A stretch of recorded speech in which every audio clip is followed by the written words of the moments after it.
So finally, we've used styles to go in and create a design for our web page that looks pretty good.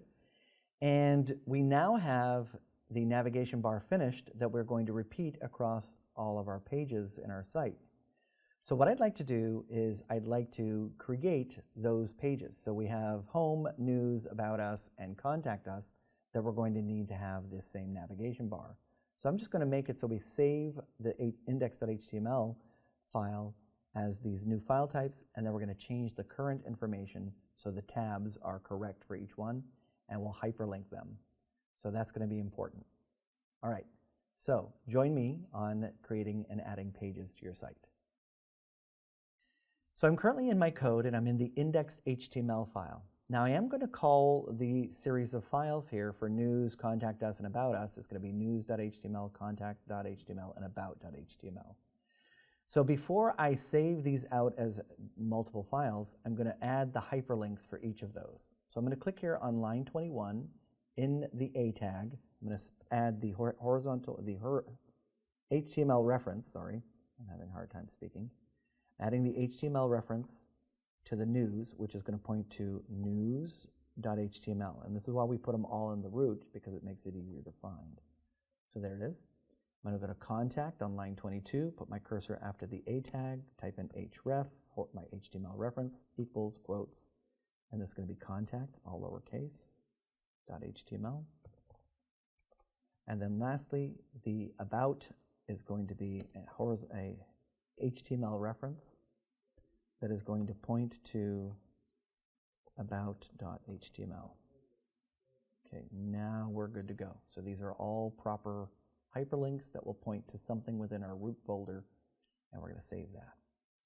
But I'm going to take this index.html file. I'm going to go to File, Save As. It's in the root. You can see there's the index. We're just going to call this one News. Exactly like I wrote it in the link. I'm going to go to File, Save As again. And I'm going to call this one Contact. All one word, so you don't have to worry about spaces or underscores. It's a good idea when you're using your naming conventions to always save one-word file names. When you go on the web, if you have to do multiple word file names where there's a space, the web address puts a %20 in between each of the words. So you would have to say contact %20 us.html, and that would be awkward to have to tell that to your customers trying to come to your site, that's what they would have to type in. So it's usually best to do one word like about HTML and save that, and now you're good. Now I am going to go in and open each of those. So I don't have the contact any longer, so I'm going to control click index and news, and I'm going to click open. Now they're all pretty much going to say the same thing, but I need to change the current tab.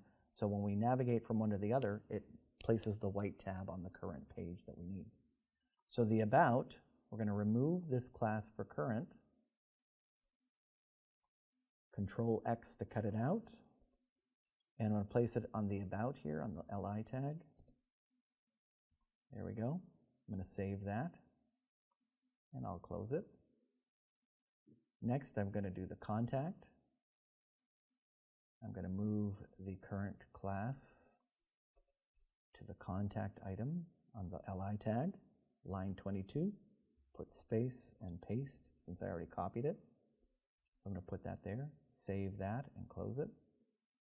I'm going to go to the news HTML, remove it from the index list, and paste it here on the LI tag on line 21, space and paste, and then save that. Now, when I preview my HTML file in the browser, nothing changes, but notice the news, the contact us, and the about us are now hyperlinks. They're blue. When I click on news, it does have the white box around it, or the tab. Contact has the tab. About us has the tab.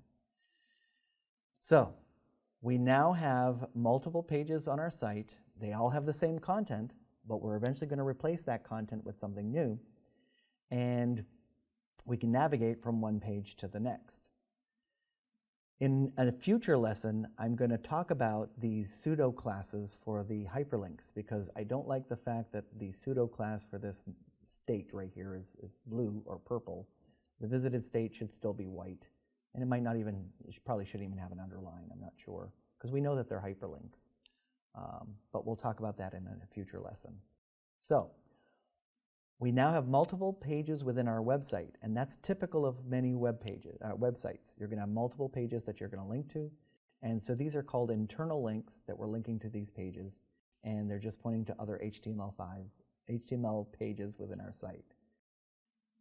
So, keep that in mind. You can create a template, copy it to other files, and reuse it over and over again. The fact that the link is in each of these files makes it so they're styled exactly the same from that Cascading Style Sheet's external styles. We hope this video helped. Make sure to click the thumbs up and click the subscribe button right here. And click the link above to check out our Limelight classes, a free virtual live training. See you in the next video.